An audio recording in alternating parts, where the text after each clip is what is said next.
Viete, keby boli tie sankcie jedno, dve kolá, tak ešte by to niekto možno, že bral vážne nejakým spôsobom a niekto tomu prisudzoval pozornosť.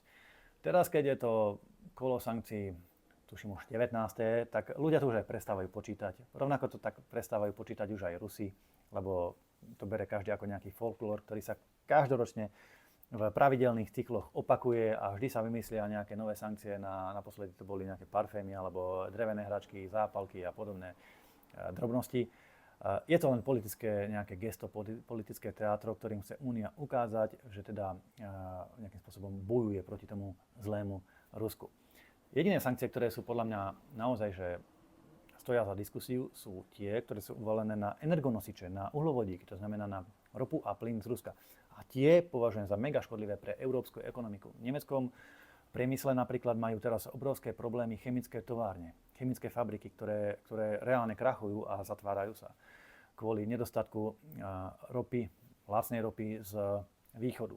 Na Slovensku takisto trpíme vysokými cenami energií a s plynom to vyzerá tak, že tiež asi príde k zdražovaniu, pokiaľ to vláda nevykryje, ale zase len bohužiaľ peniazmi od daní občanov alebo nejakými eurofondami, ktoré mohli ale zase ísť do nejakých nemocníc alebo do nejakých škôlok pre deti alebo niečo podobné.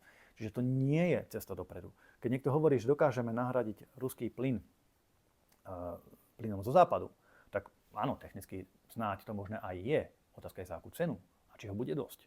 A odpoveď na toto je bohužiaľ negatívna, lebo s Ruskou federáciou, s Gazpromom je momentálne kontrakt taký, že vo veľkých kapušanoch sa plyn preberá, dopravné náklady Slovensko neplatí, kdežto plyn z nejakých nemeckých prístavov LNG by sme vedeli dovážať, ale dopravu a transport by sme si museli zaplatiť z našich vlastných zdrojov a to by výrazne cenu plynu predražilo. To znamená, že pre náš priemysel by to bola, aj pre domácnosti, by to bola proste katastrofa. Takže preto my sme za zrušenie týchto protiruských sankcií, sme za zrušenie tých energetických sankcií, sankcie proti nejakým oligarchom a ich jachtám zhabaným, to popravde ma až tak netrápi, tam to je politický boj nejaký, ktorý akože vždy bude a bol, ale tie sankcie, ktoré ubližujú nášmu hospodárstvu a bežným ľuďom a ktoré spôsobujú, že musia platiť viac za veci, za ktoré by toľko platiť nemuseli, tie ma vyrušujú a tie by sme určite zrušili.